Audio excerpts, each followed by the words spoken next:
Menachot Daf Zayin résumé.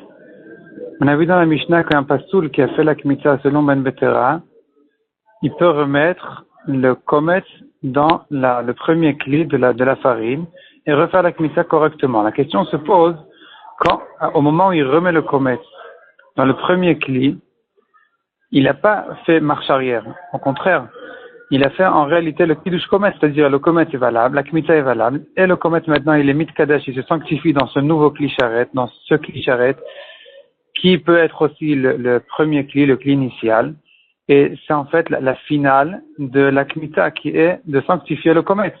Donc comment est-ce qu'il a annulé, comment il a fait marche arrière en remettant le kometz dans son premier cli? La Gemara propose première réponse. La première réponse dit la Gemara, c'est que puisqu'il n'a pas eu l'intention d'être Mekadesh, au contraire, il a voulu effacer et annuler la Kmitza. Donc ici, le Kli n'est pas Mekadesh, parce que le principe dit, les Kli Sharet ne sanctifient que si on a l'intention de les utiliser pour sanctifier la chose qu'on voulait sanctifier en la rentrant à l'intérieur de ce Kli Sharet.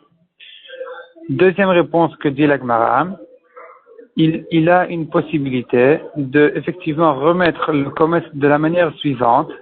Il remet le kometz sur la farine qui arrive jusqu'au rebord du kli charet. Donc le kometz maintenant il dépasse en fait, il déborde un peu au-dessus du kli, donc il rentre pas dans l'air du kli, donc il n'est pas mis de kadesh.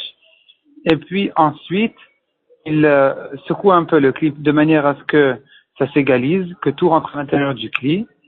Et puis, il refait la kmitza correctement. Et là, ça s'appelle pas qu'il a été mekadesh le kometz, puisqu'il n'a pas mis directement dans le kli, dans l'espace qui a été fait dans ce kli-là, mais il a secoué le kli, donc ça c'est considéré comme si c'était un singe qu'il avait fait, ça a été fait de soi-même, et donc, ça peut être mitkadesh. La Gemara déduit qu'on devrait dire une troisième réponse, pour quelle raison, qui expliquerait pour quelle raison le kometz n'est pas mitkadesh. On devrait dire qu'il s'agit d'un cas où le kli est posé par terre. Et que quand le kli est posé par terre et il n'est pas dans les mains d'un Kohen, eh bien, on pourrait dire que dans ce cas-là, le kometz n'est pas mitkadesh. Du fait qu'on n'a pas proposé cette réponse-là, on comprend de là que même si le kli est posé par terre, le kometz est quand même mitkadesh. La Gemara en vient de là à cette sugia-là, à savoir, est-ce que on peut faire, en fait, il y a trois questions à poser. Est-ce qu'on peut faire la kmitza d'un kli qui est posé par terre? Est-ce que on peut être mekadesh le kometz dans un kli qui est posé par terre? Et il y a déjà une première question qui avance ces étapes-là.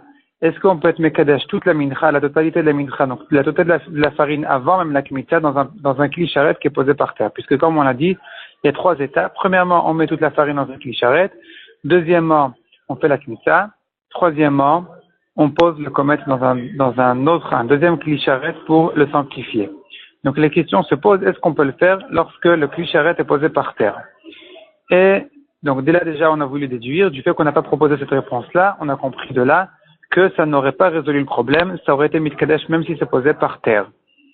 La Gemara amène de là la vie de Avimi, qui dit que il faut que le Kohen soulève le kli au moment de la kmitza.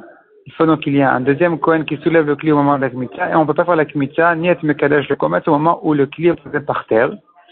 Contre ça, il ramène la Gemara à la vie de Rav Sheshet, qui prouve que même quand c'est posé par terre, on peut faire la kmitza. Et la preuve, c'est du fait que les bazichines, donc la levona qui se trouve sur la table du lechem apanim, qui correspondent, donc quand on retire les bazichines levona pour les mettre au misbéach, pour les brûler au misbéach, ça correspond un peu à la kmitza, qui est donc la partie en fait de la mincha qui va au misbéach. Ici aussi, le lechem apanim est considéré comme les restes de la mincha qui est mangée par les kohanim, et les bazichines levona qui sont sacrifiés au misbéach, qui sont brûlés au misbéach, ils correspondent donc au kometz. Donc le fait de les retirer de la table, ça ressemble à la kmitza.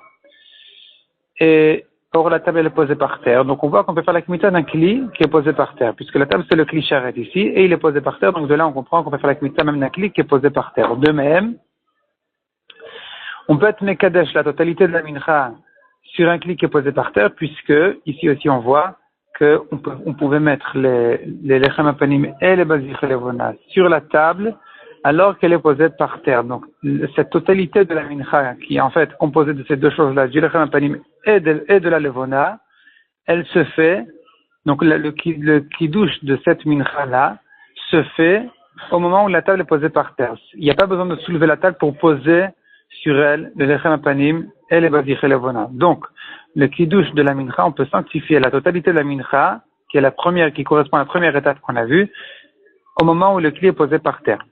Par contre, la troisième étape qui est le kiddush komet, donc de sanctifier le komet dans un deuxième kli charet, dit Rava, ne peut pas se faire au moment où le kli est posé par terre, parce qu'on apprend ce din-là du sang, la réception du sang qui correspond aussi à sanctifier le komet de la BMA, du korban, c'est le sang, c'est ce qui va au misbéach.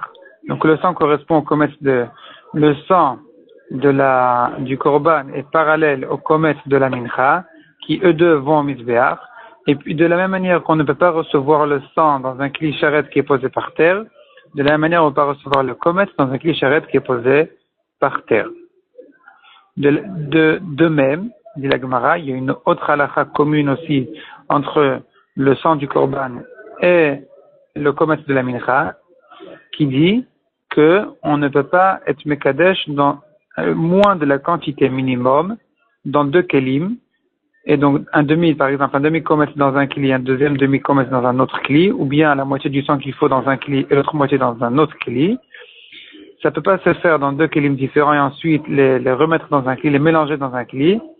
Et ici aussi, on apprend la mincha du sang. De la manière que dans le sang, ça ne peut pas se faire de cette manière-là, comme on apprend des psukim, de la manière pour la mincha. La Gemara ramène aussi un troisième exemple qui ne peut pas se faire aussi de cette manière-là. Donc, dans deux kelim, quand on reçoit dans chacun moins que la quantité minimum, c'est une halakha qui correspond la paradouma. Lorsqu'on puise l'eau d'une source pour la mélanger ensuite avec la cendre de la paradouma de la vache rousse, eh bien, ici aussi, il y a une quantité minimum qui doit être reçue totalement dans un seul et même kli, et pas dans deux kelim différents et ensuite les mélanger.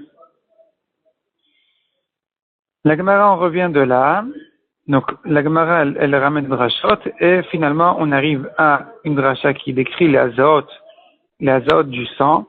Donc au moment où on fait l'azot, il faut tremper son doigt dans le sang, ne pas essuyer son doigt, faire l'azat directement, donc on asperge du sang directement, sans essuyer un peu le doigt. Ensuite, les restes du sang, après chaque aza'a, sont psulim pour la prochaine aza'a. C'est pourquoi il faut donc essuyer le doigt sur les rebords du mizrak, donc du kli, de l'ustensile qui reçoit le sang, puisque les restes de ce sang-là sont psulim pour la prochaine aza'a. Et c'est pourquoi aussi, si ce sang-là va toucher un habit, un sang de khatat, qui va toucher un habit une fois qu'on a déjà fait la aza'a, après chacune des azaot, ce sang-là, puisqu'il n'est plus destiné au misbéach, il ne nécessite pas d'être lavé dans la hazara. Contrairement à un sang de khatat qui est destiné au misbéach, s'il a touché un habit, il doit être lavé dans la hazara. Et la Gemara termine en disant qu'une fois qu'il a terminé par contre toutes les azaot, là il essuie son doigt, non pas sur le rebord du kli, du mizrak, mais là, il essuie sa main avec tout le sang qui reste de sa main, il essuie sur la vache elle-même de manière à ce que ce sang-là soit brûlé en même temps que la vache, comme la Torah dit qu'il faut brûler la vache même avec son sang, la paradouma doit être brûlée.